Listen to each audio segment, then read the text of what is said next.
The first time I ever saw my wife have a big oh with another guy besides me, and this is my experience with this, wasn't actually a bad experience. And this is something that you have to be prepared for in the lifestyle that eventually your partner's probably going to have some orgasms with other people besides you.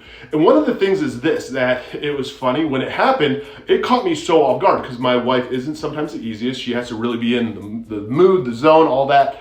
And I was like all excited to find out what he did different that I never did. I really pride myself in these skills and in these skills and in knowing my wife's body and all this. And I'm like, holy shit, this has never happened before. Like, I want to learn what he did differently. And it was funny when I first brought it up to my wife, she was a little defensive because she's like, oh, here we go. You're going to be upset and stuff. I was like, no, I'm not upset. I want to just know what he did. And that was where we really had the first time some really good constructive like conversation where we'd overcome a lot of insecurities and all this. And me just trying to figure out, like, what can I do more even to have more fun with you in the bedroom? Because ultimately she's who I want to have the most fun with.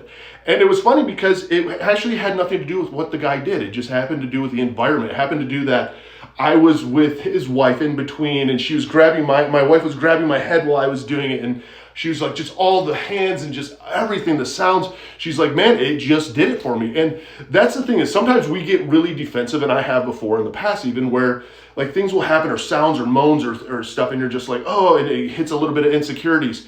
I will say this, a lot of it can be learning experiences. It can turn into a lot of fun. You can add a little bit more added just spice together in the bedroom, finding maybe more of what your partner likes or new kinks or whatever it might be. So have fun with this lifestyle. It's not that deep. And yeah, it's a little bit of a process.